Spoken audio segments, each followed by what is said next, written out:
الحمدللہ رب العالمین والصلاة والسلام علی سید الانبیاء والمرسلین نبینا محمد وعلی آلہ وصحبہ اجمعین، اما بعد۔ محترم ناظرین کرام اور دیگر سامعین، آپ کے سامنے آج کے اس یومیہ درس کے اندر شرک فی الحاکمیت کے بارے میں گفتگو کریں گے کہ یہ شرک فی الحاکمیت کیا ہے، شرک فی الحکم کسے کہتے ہیں۔ آپ کو معلوم ہونا چاہیے کہ حضرت علی رضی اللہ تعالیٰ عنہ کے زمانے میں جس وقت صفین کی لڑائی چل رہی تھی اور اہل شام اور اہل عراق کے درمیان صلح کی بات ہوئی اور اس کے لیے ایک تحکیم کی کمیٹی بٹھائی گئی کہ کچھ لوگ اہل شام کی طرف سے اور کچھ لوگ اہل عراق کی طرف سے۔ اہل عراق کی طرف سے جو مکھیا تھے، جو سربراہ تھے، وہ حضرت ابو موسیٰ اشعری رضی اللہ تعالیٰ عنہ تھے، اور اہل شام کی طرف سے سیدنا عمرو بن عاص رضی اللہ تعالیٰ عنہ تھے، اور یہ دونوں کو اختیار دیا گیا کہ وہ دونوں صلح کر لیں اور جو فیصلہ کریں گے اس پر راضی ہو جائیں گے، یعنی تحکیم کا اختیار دیا گیا انہیں کہ وہ جو فیصلہ کریں گے اسے مانا جائے گا۔ تو اب مطلب یہ ہوا کہ فیصلہ تو کرنا اللہ کے اختیار میں ہے، انسان کیسے فیصلہ کر سکتے ہیں؟ یہ اصل ہے، یہی حاکمیت ہے، اور یہی جو ہے کیا ہے، حکم ہے۔ قرآن میں ہے ان الحکم الا للہ، کہ فیصلہ جو ہے یہ اللہ کے لیے ہے۔ لا حاکم الا للہ کا نعرہ اسی لیے خوارج نے بلند کیا کہ اللہ کے علاوہ فیصلہ کرنے والا کوئی نہیں ہے، صرف فیصلہ اللہ تعالیٰ کر سکتا ہے۔ تو اللہ تعالیٰ صرف فیصلہ کر سکتا ہے، یہ خوارج نے سوچا نکالا تھا امیر المومنین سیدنا علی بن ابی طالب رضی اللہ عنہ کے زمانے میں، اور تمام صحابہ بالاتفاق صحابہ نے جس کو مان لیا تھا کہ دو گروپ بنا کر کے اور دونوں طرف سے ایک ایک فرد کو ذمہ دار بنا دیا کہ یہ جو فیصلہ کریں گے اسے مان لیا جائے گا۔ تو ان لوگوں نے کہا کہ بھائی اللہ تعالیٰ فیصلہ کرنے والا ہے تو انسان کو کیسے مان لیں گے، تو یہ تو شرک ہو گیا۔ یہ حاکمیت کے درمیان، حکم یعنی فیصلہ کرنے کے درمیان، یہ تو شرک ہو گیا۔ فیصلہ تو اللہ تعالیٰ کرتا ہے، اللہ نے جو فیصلہ کیا، یا اللہ تعالیٰ ہی ہر چیز میں فیصلہ کرے گا، اسی کا فیصلہ مانا جائے گا۔ تو یہاں پر انسان کو کیوں فیصل بنایا گیا؟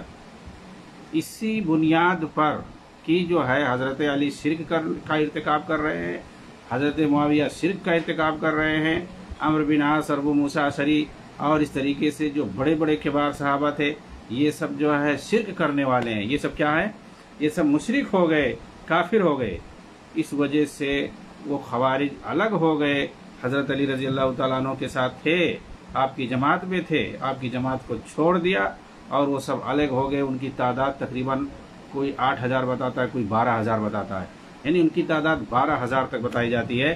یہ سارے لوگ الگ ہو گئے، مسلمانوں کو چھوڑ کر کے، صحابہ کرام کی جماعت کو چھوڑ کر کے، اس بنیاد پر کہ یہ لوگ شرک کر کے کافر ہو گئے، یہ لوگ شرک کر کے کافر ہو گئے، فیصلہ کرنے والا انسان کو بنا لیا، ہاں، اور اس طریقے سے الگ ہو گئے یہ خوارج، اور جا کر کے حرورہ نامی جگہ میں، عراق میں ایک جگہ ہے جس کو حرورہ کہتے ہیں، وہاں یہ لوگ جا کر کے جمع ہو گئے، جو الگ تھلگ علاقہ ہے، اسی لیے جو ہے خوارج کو حروری بھی بولتے ہیں۔ اسی حرورہ نامی جگہ، وہاں پر ان لوگوں نے میٹنگ کیا، خفیہ میٹنگ کی، اور یہ کہ کیسے جو ہے ہم الگ رہیں گے ان لوگوں کے ساتھ جو حضرت علی کے فیصلے کو مانتے ہیں، یا حضرت معاویہ کے ساتھ جو ساتھ دیتے ہیں۔ تو اس وقت ظاہر سی بات ہے، اہل شام میں جو تھے، اہل شام کے اندر اور اس علاقے میں، وہ حضرت معاویہ کے ساتھ تھے اور حضرت علی کے ساتھ تھے۔ مسلمانوں میں یہی دو ہی گروہ اس وقت پایا جاتا تھا، بڑا، اور اس کے علاوہ کچھ لوگ جو ہے الگ تھلگ دونوں سے الگ الگ تھے، جیسے حجاز کے اندر تھے، مکہ کے اندر، طائف کے اندر، مدینہ کے اندر، اور کچھ رہتے تھے جن کا جو ہے کسی گروپ سے کوئی تعلق نہیں تھا۔ بہرحال یہ دو گروپ عام طور سے، یا تین گروپ مان سکتے ہیں، یہ وہاں پر چوتھا گروپ پیدا ہو گیا، خوارج کا گروپ پیدا ہو گیا۔ ورنہ جو مسلمان چاہے عراق کے ہوں یا شام کے ہوں یا حجاز کے ہوں، کہیں کہ وہ سب ایک ہی تھے، ایک ہی نظریے کے تھے، ان سب کا اس وقت ایک ہی موقف تھا، سب کا ایک نظریہ تھا۔ تو یہ خارجی فکر کے لوگ پیدا ہو گئے، تقریباً 8 سے لے کر کے 12,000 تک ہرورہ نامی جگہ میں جمع ہوئے۔ انہوں نے فیصلہ کیا کہ ہم جو ہے ہم پکے مسلمان ہیں، ہم ہی لوگ مومن ہیں، اور یہ لوگ سب جو ہے مشرک اور کافر ہو گئے، مرتد ہو گئے، نعوذ باللہ۔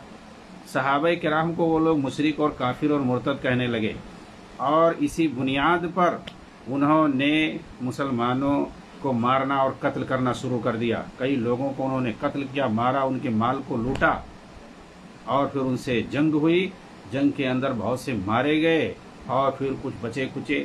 انہی میں سے ایک بندہ عبد الرحمن بن ملجم المرادی، اس نے جو ہے چپکے سے حضرت علی پر حملہ کیا، حضرت معاویہ پر بھی حملہ کیا گیا، حضرت عمرو بن عاص پر بھی حملہ کیا گیا۔ تو حضرت علی رضی اللہ تعالیٰ عنہ اس حملے میں شہید ہو گئے خوارج کے۔ اور جس نے حملہ کیا تھا حضرت علی پر، جس نے مارا تھا، اس نے جو ہے دین سمجھ کر کے یہ کہ جو ہے میں نیکی کا کام کر رہا ہوں۔ حضرت علی رضی اللہ تعالیٰ عنہ جیسے جلیل القدر صحابی کو، خلیفہ چہاروں کو اس نے جو ہے قتل کیا تھا، شہید کیا تھا، منبر رسول پر شہید کیا تھا، کوفہ کی جامع مسجد میں شہید کیا تھا، اور یہ یقین کر کے ایمان کے ساتھ کہ میں جو ہے جنت میں جاؤں گا اس کو مار کر کے، کیونکہ یہ بندہ کافر ہو گیا ہے، یہ بندہ مرتد ہے۔ یہ خوارج کی سوچ ہے۔ بتائیے، صحابہ جیسے لوگوں کو ان لوگوں نے مشرک سمجھا کہ ان لوگوں نے کیا نام ہے تو شرک فی التوحید، شرک فی الحاکمیہ کر دیا ہے، شرک فی الحکم کر دیا ہے۔ حاکمیت کے اندر یہ لوگ شرک کر رہے ہیں، حالانکہ یہ کیا چیز ہے؟ فیصلہ کرنا، فیصلہ کرنا اللہ رب العالمین کا فیصلہ، شریعت کے اندر جو چیزیں فیصلہ کے طور پر اللہ کی طرف سے آ گئی ہیں، وہ تو قرآن کے اندر موجود ہے، حدیث کے اندر موجود ہے۔ قرآن اور حدیث ہی کی رہنمائی میں انسان فیصلہ کر سکتا ہے۔ قرآن کے اندر ہے باقاعدہ کہ اگر میاں بیوی کے درمیان اختلاف ہو جائے، سورہ نساء کے اندر جا کے پڑھیں، اختلاف ہو جائے تو دونوں طرف سے اہل خانہ جمع ہو جائیں، اور اس کے بعد جو ہے دونوں کے درمیان اتفاق کرانے کی کوشش کریں، اور پھر اس کے بعد دونوں طرف سے قاضی بیٹھ جائیں، وہ جو فیصلہ کر دیں گے وہ مان لیا جائے۔ یہاں تو اللہ تعالیٰ خود کہہ رہا ہے کہ دونوں طرف کے لوگ جو فیصلہ کر دیں گے وہ مان لیا جائے گا۔ اور جو دو گروہوں کے درمیان صلح ہوتی ہے، اس میں کیا کیا جاتا ہے؟ اس میں قاضی تو فیصلہ کرتا ہے، دونوں سمجھا بجھا کر کے فیصلہ جو کر دیے وہی مان لیا جاتا ہے۔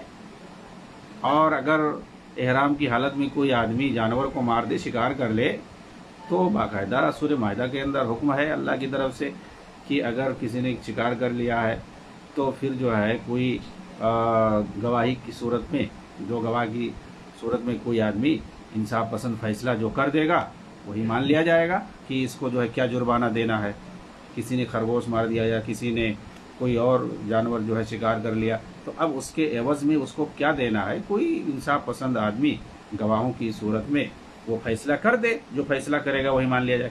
اب دیکھیں، یہاں پر ایک معمولی جانور اگر کوئی مار دے احرام کی حالت میں، تو اس کے لیے جو ہے فیصلہ کرنے کے لیے، اور یہاں تو دو گروہوں میں لڑائی ہو رہی تھی، ان کے درمیان صلح کرانے کے لیے انسان کو فیصل بنایا گیا ہے، تو یہاں کیوں نہیں وہ چیز جائز ہوگی؟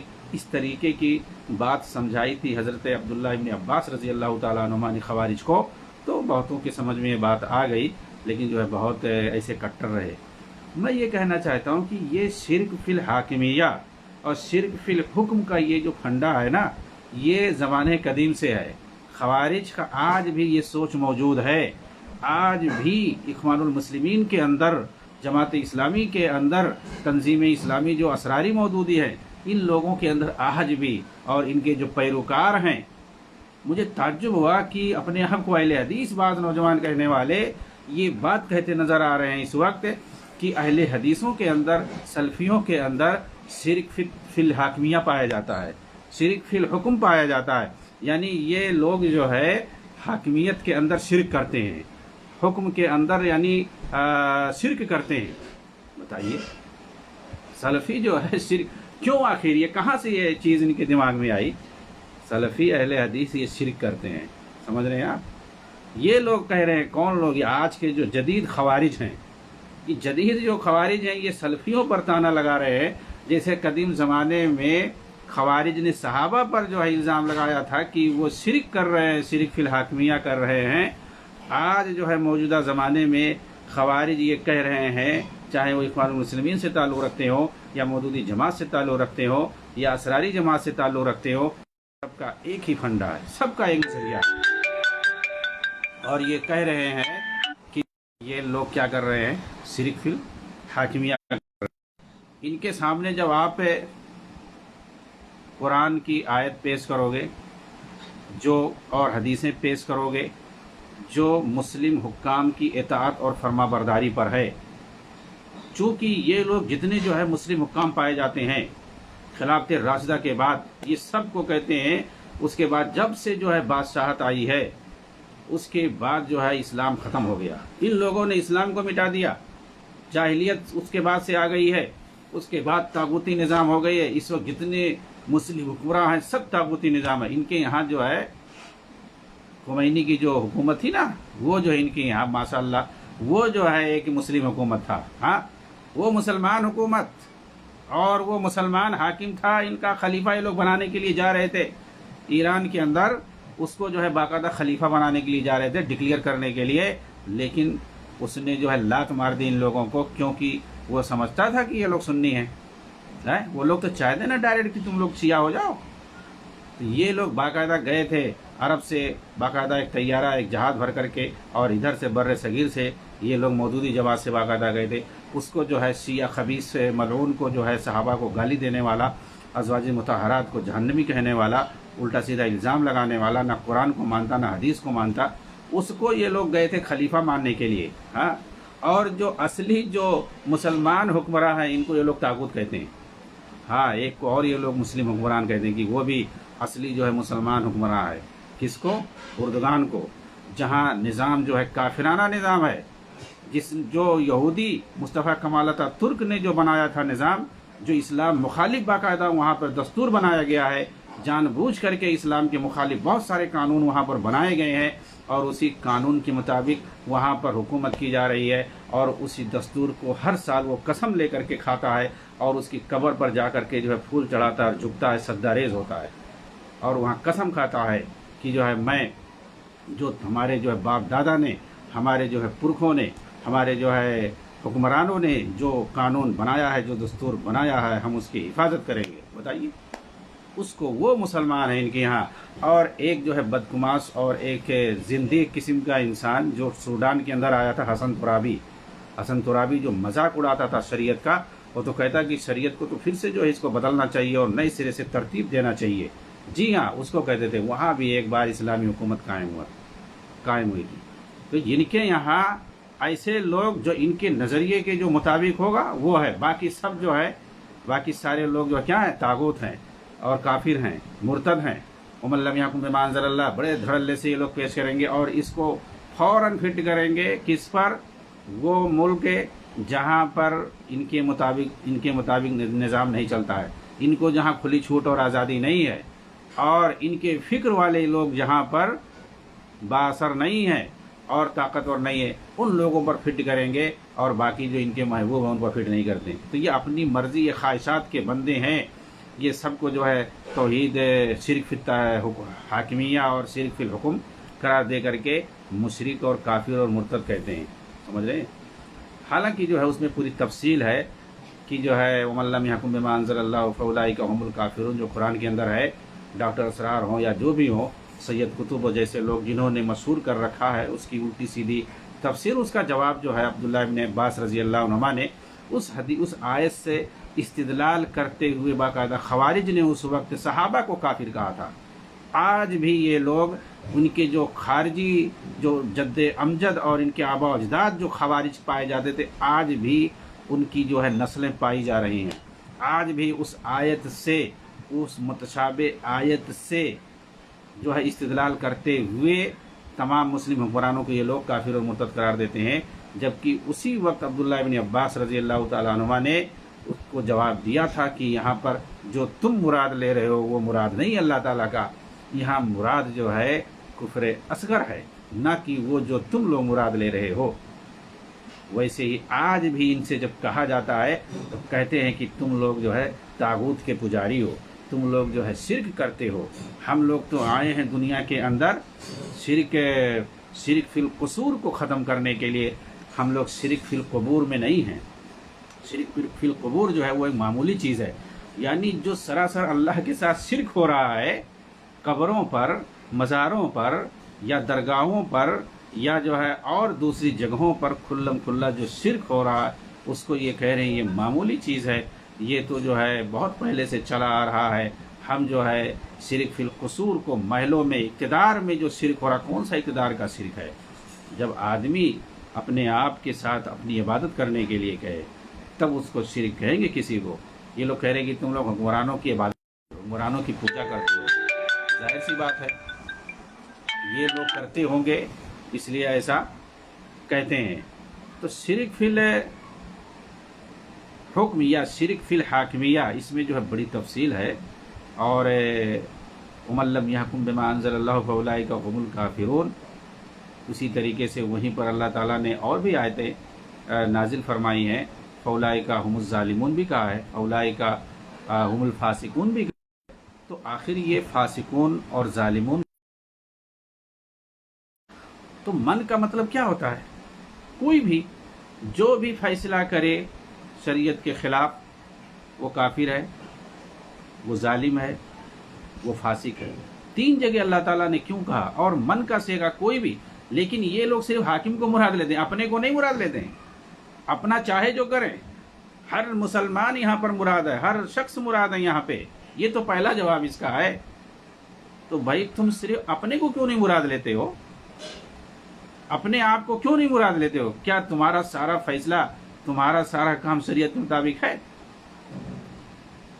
ایسے لوگ خوارج میں، اخوانیوں میں جو رہتے ہیں کافر ملکوں کے اندر، برطانیہ میں، امریکہ میں، وہاں کی عدالتوں کے مطابق وہ فیصلے کرواتے ہیں، وہاں کا وظیفہ کھاتے ہیں۔ بڑے بڑے جو ہے اخوانی، ان کے سرگنا، ان کی اولادیں وہاں پہ تنظیمیں چلاتی ہیں، وہاں پہ تعلیم حاصل کرتی ہیں، وہاں کی نیشنلٹی لیتی ہیں، نیشنلٹی لے کر کے وہاں پہ رہ رہے ہیں، وہاں پہ ایمبیسڈر بن کر کے رہ رہے ہیں، وہاں کی عدالتوں کی قسمیں کھاتے ہیں، وہاں کی دستور کی قسم کھاتے ہیں باقاعدہ، اور وہاں کا وظیفہ کھاتے ہیں، اور وہیں پہ رہتے ہیں، وہاں کے فیصلے کے مطابق وہ چلتے ہیں۔ بتائیے، لیکن وہ ان کے لیے سب جائز ہے۔ کافر ملکوں میں رہ کر کے وہاں کی عدالتوں کے فیصلے کے مطابق وہ رہتے ہیں، اسی کے مطابق چلتے ہیں اپنا، وہ سب ان کے لیے صحیح ہے۔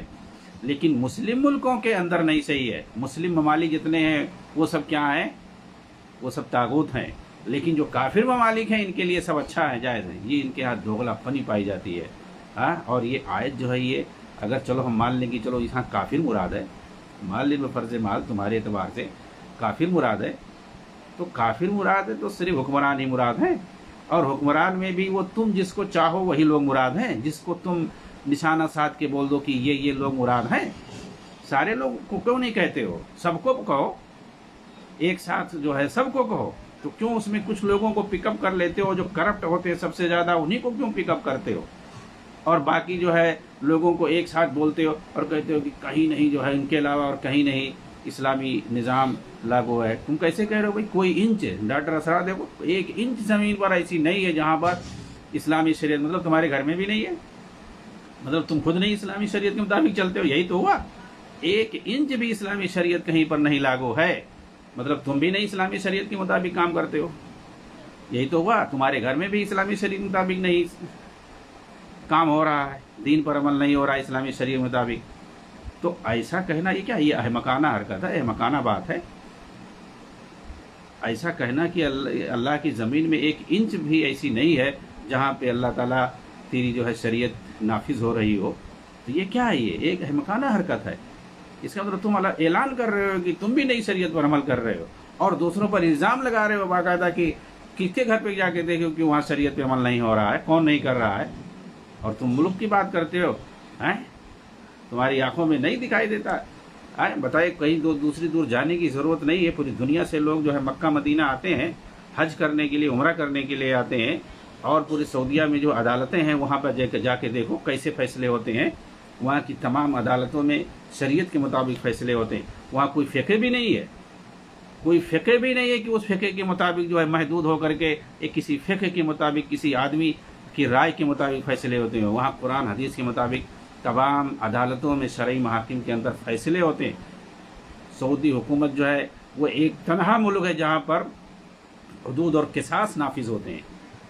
اور کیا ہے حکومت، شرعی حکومت کے لیے، اسلامی حکومت کے لیے یہی چیزیں ہیں کہ وہاں پر حاکم جو ہے وہ شریعت کے مطابق تمام عدالتوں میں فیصلے کروائے۔ پہلی چیز حدود اور قصاص کو نافذ کرے، عدل و انصاف کو قائم کرے، امن و امان کو بحال رکھے، اور رعایا کی خوشحالی کا خیال کرے، اس کی جیسے تعلیم ہو گیا، اس کی صحت ہو گیا، یہ تمام چیزیں جائیں گے آپ نمایاں پائیں گے وہاں پہ۔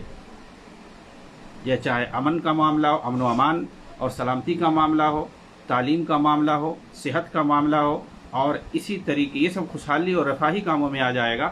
ان تمام چیزوں میں پائیں گے سب سے اعلیٰ پائیں گے۔ اسی طریقے سے حدود و قصاص کا جہاں تک تعلق ہے تو وہ بھی پورے طور پر وہاں نافذ ہوتا ہے، اور جہاں تک عدالتوں میں شرعی فیصلے کرنا ہے تو وہ بھی تو سب جو ہے تمام وہاں شرعی محاکم میں فیصلے ہوتے ہیں قرآن اور حدیث کے مطابق۔ قرآن اور حدیث کے مطابق علامہ ابن باز نے اسی لیے کہا تھا کہ جو ہے 1000 سال کے بعد یہ پہلی حکومت ہے، شروع میں 400 سال تک تقریباً سمجھیے کہ قرآن اور حدیث کے مطابق فیصلے ہوتے رہے۔ اس کے بعد فقہ کے مطابق کہیں پر فقہ حنبلی کے، کہیں پر فقہ حنفی کے مطابق فیصلے ہو رہا ہے، کہیں پر فقہ مالکی کے مطابق فیصلے ہو رہے ہیں، کہیں پر فقہ جعفری شیعوں کے مطابق فیصلے ہو رہے ہیں۔ یہ شروع کے 400 سالوں تک صرف اور صرف قرآن حدیث کے مطابق فیصلے ہوئے ہیں۔ پھر اس کے بعد 1000 سال تک فقہ کے مطابق فیصلے ہوئے ہیں۔ علامہ ابن باز نے کہا کہ یہ پہلی حکومت ہے 1000 سال کے بعد جو قرآن حدیث کے مطابق فیصلے کرتی ہے۔ قرآن حدیث کے مطابق فیصلے کرتی ہے سعودی حکومت، پہلی بار ایسا ہوا ہے۔ یہاں کی عدالتوں میں شرعی فیصلے ہوتے ہیں، اور وہ بھی کسی فقہ کے مطابق نہیں، صرف قرآن اور حدیث کے مطابق فیصلے ہوتے ہیں۔ یہاں پر حدود اور قصاص نافذ ہوتے ہیں، یہاں پر امن و امان جو ہے بحال ہے، یہاں پر جو ہے صحت عامہ کا خیال کیا جاتا ہے، تمام چیزیں ہیں۔ لیکن یہ لوگ کہیں گے 1 انچ نہیں، اور سعودی کو سب سے پہلے ٹارگٹ کریں گے، کسی کو کریں نہ کریں سعودی کو سب سے پہلے کیوں؟ آخر جب وہاں جو ہے شریعت کے مطابق فیصلے ہوتے ہیں، ساری چیزیں ہیں، قال اللہ قال رسول، وہاں دیکھیے جتنی جو ہے دعوت کا کام وہاں پہ ہو رہا ہے، وہاں سے جتنی دعات پوری دنیا میں کام کر رہے ہیں، قرآن کی خدمت جتنا سعودی حکومت کر رہی ہے، انسانی امداد خاص طور سے مسلم ممالک کی مسلم تعاون جو ہے جتنا سعودی حکومت کر رہی ہے، جتنا کام حدیث کا جو ہے کام جتنا وہاں سے ہو رہا ہے، کہیں سے نہیں ہو رہا دنیا میں۔ فری میں جتنا دینی تعلیم وہاں سے حاصل کر کے پوری دنیا میں لوگ جاتے ہیں، دعوت و تبلیغ کا کام کر رہے ہیں، کوئی دنیا کی حکومت نہیں کر رہی۔ تو تمام کام وہ اسلامی کر رہی ہے، لیکن سعودی کو ٹارگٹ، یہ خوارج ہیں، یہ خوارج صحابہ کو نہیں بخشے ہیں، ان کی جو فکر کے مطابق نہیں کر رہے، تو وہ جو ہے ان کے فکر، ان کو جو ہے کافر اور طاغوت کہتے، تو سعودی کون سا کھیت کا مولی ہے بھائی؟ موجودہ جو ہے دور کا، کہ جو ہے تمام فتنوں کی آماج گاہ ہے موجودہ دور، برائیوں کا جمگھٹا ہے، پورا سو فتنوں کا دور ہے۔ تو ایسے ماحول میں سعودی کو یہ بخشیں گے؟ ان کے مطابق تو جو ہے ان کا رافضی ایران جو ہے بہت بڑا اسلامی ملک ہے، اسلامی جمہوریہ اس کو بولتے ہیں، اور جو ہے ان کے یہاں جو ہے ترکی جو ہے سب سے بڑا مسلم دیش ہے ان کے یہاں، اور وہ حسن دراوی جو زندیق قسم کا بددین بدقماش انسان تھا، وہ جو ان کے یہاں مسلم حکمران تھا، اور مرسی جو ہے جمہوریت کے طور پر وہ آیا تھا، وہ جو ہے سب سے بڑا ان کے یہاں حاکم تھا، مسلمان حاکم تھا۔ اور یہ ملعون خمینی کی مودودی و اسرار ہوئی تو آیت اللہ خمینی ولی اللہ، اللہ کا ولی، مودودی تو ولی بولتے تھے، اللہ کا مین آف دی گاڈ بولتے تھے۔ تو ان لوگوں کے یہاں یہ سب لفڑا ہے، یہ اپنے آپ کو سب سے بڑا موحد کہتے ہیں، جب سب سے جو ہے انتہائی بدترین قسم کے گمراہی میں یہ لوگ پڑے ہیں، انتہائی بدترین قسم کی گمراہیوں کا یہ شکار ہے۔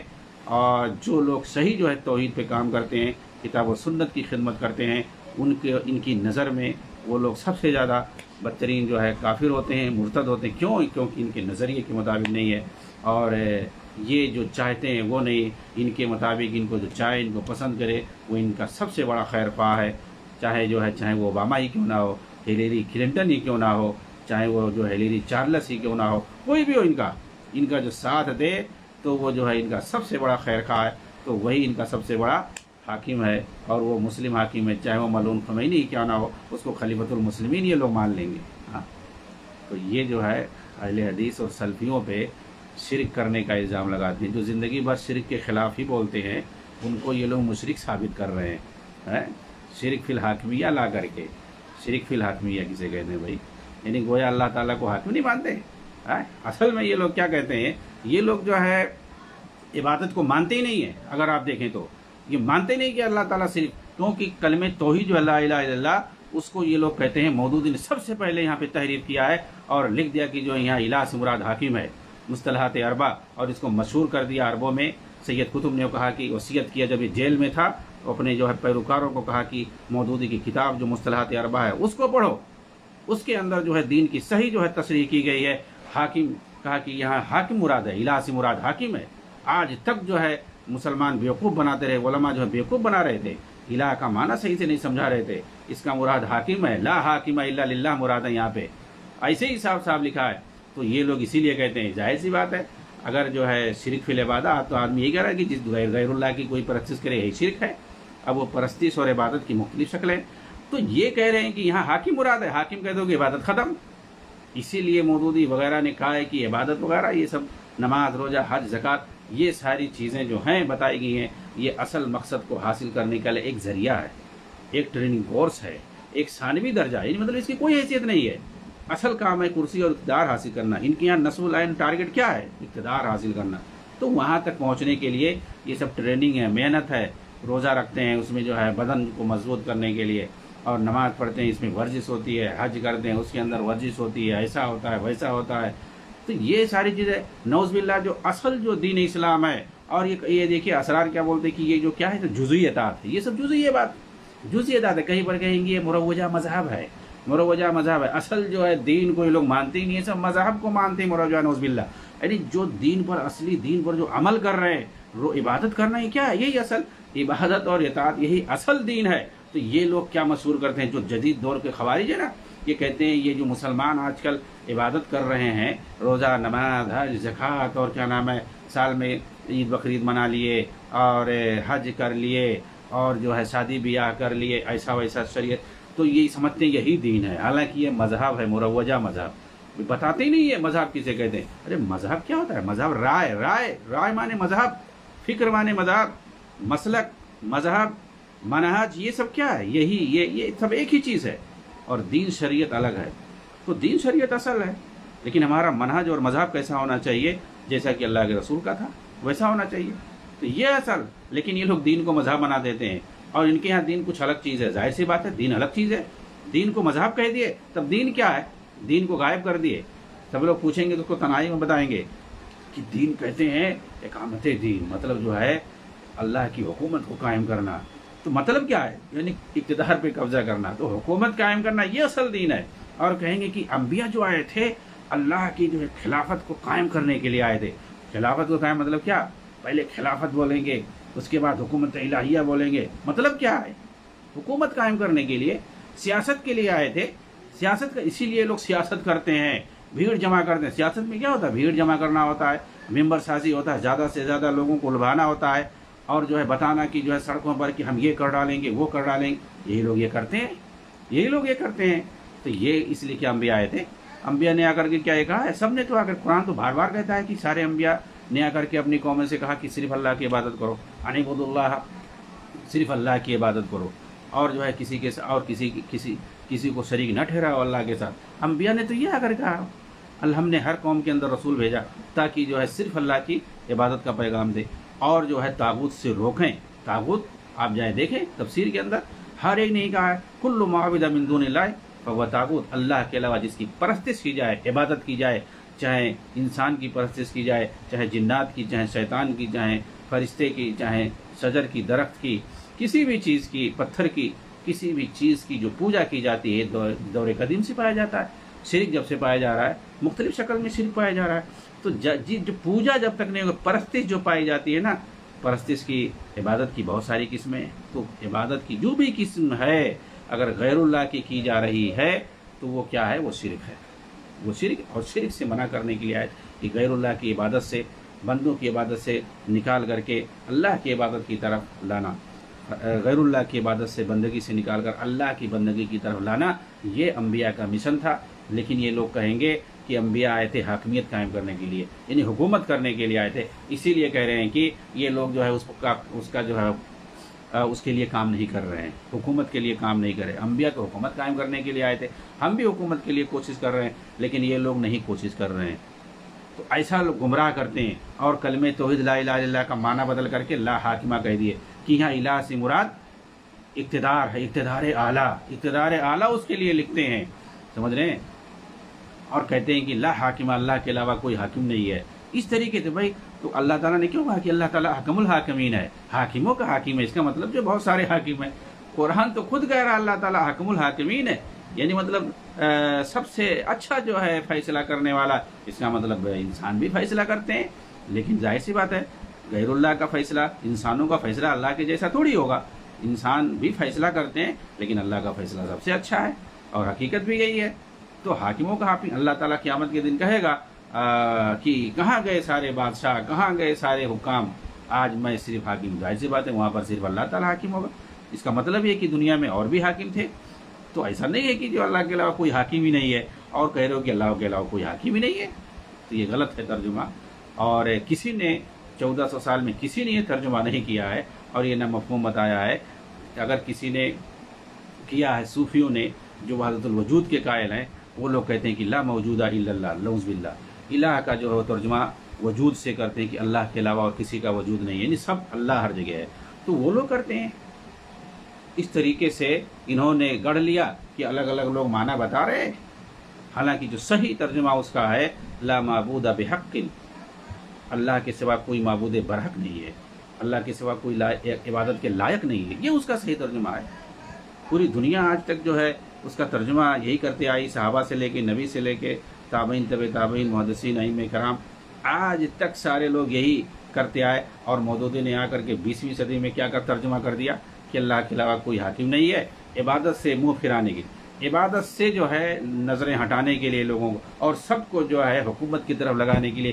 اسی لیے انہوں نے لکھا ایک جگہ کہ جہاں بھی لوگ رہیں وہاں کیا کریں، جہاں بھی رہیں وہاں طاغوتوں کو اکھاڑ پھینکنے کی کوشش کریں، طاغوتی حکومتوں کو جڑ سے اکھاڑ پھینکنے کے لیے کوشش کرتے رہیں۔ یہ چیز حسن بنا نے بھی لکھی ہے، سید قطب نے بھی لکھی ہے، مودودی نے بھی لکھی ہے، اور اسرار احمد نے چیخ کر یہی جو ہے تقریر کی ہے زندگی بھر۔ ظاہر سی بات ہے، اسے کیا ہوگا؟ جو نوجوان ان کے رسیا ہوتے ہیں، ان کی جماعتوں اور تنظیموں میں شامل ہوتے ہیں، وہ کیا کریں گے؟ یہی کریں گے، عبادتوں کی طرف نہیں جائیں گے، یہی کام کریں گے، جہاں بھی رہیں گے وہ جو ہے یہی باتیں کریں گے، کیسے حکومت قائم، جہاں بھی رہیں گے اپنے ملک کے خلاف بغاوت کریں گے، باغیانہ سوچ کم سے کم رکھیں گے، کیونکہ ان کی ہے کہ کچھ نہیں تو کم سے کم کوشش کرو۔ کیا کوشش کرو؟ یہی کوشش، باغیانہ کوشش۔ یہ لوگ جد و جہد، اقامت دین کے لیے جد و جہد کا مطلب یہی ہے، کوشش یہی ہے کہ جس ملک میں رہو اس ملک کی حکومت کے خلاف باغیانہ ذہن رکھو، کچھ نہ کچھ بغاوت کے لیے کوشش ہی کرو، سوچو اس کے لیے کیسے یہاں جو ہے موجودہ حکومت کو ختم کر کے اپنی حکومت لائی جا سکتی ہے۔ جی ہاں، اور ان لوگوں نے حکومت لائی بھی ہے، اور جیسی بھی حکومت اس سے پہلے تھی اس سے بدترین حکومت انہوں نے قائم کی ہے۔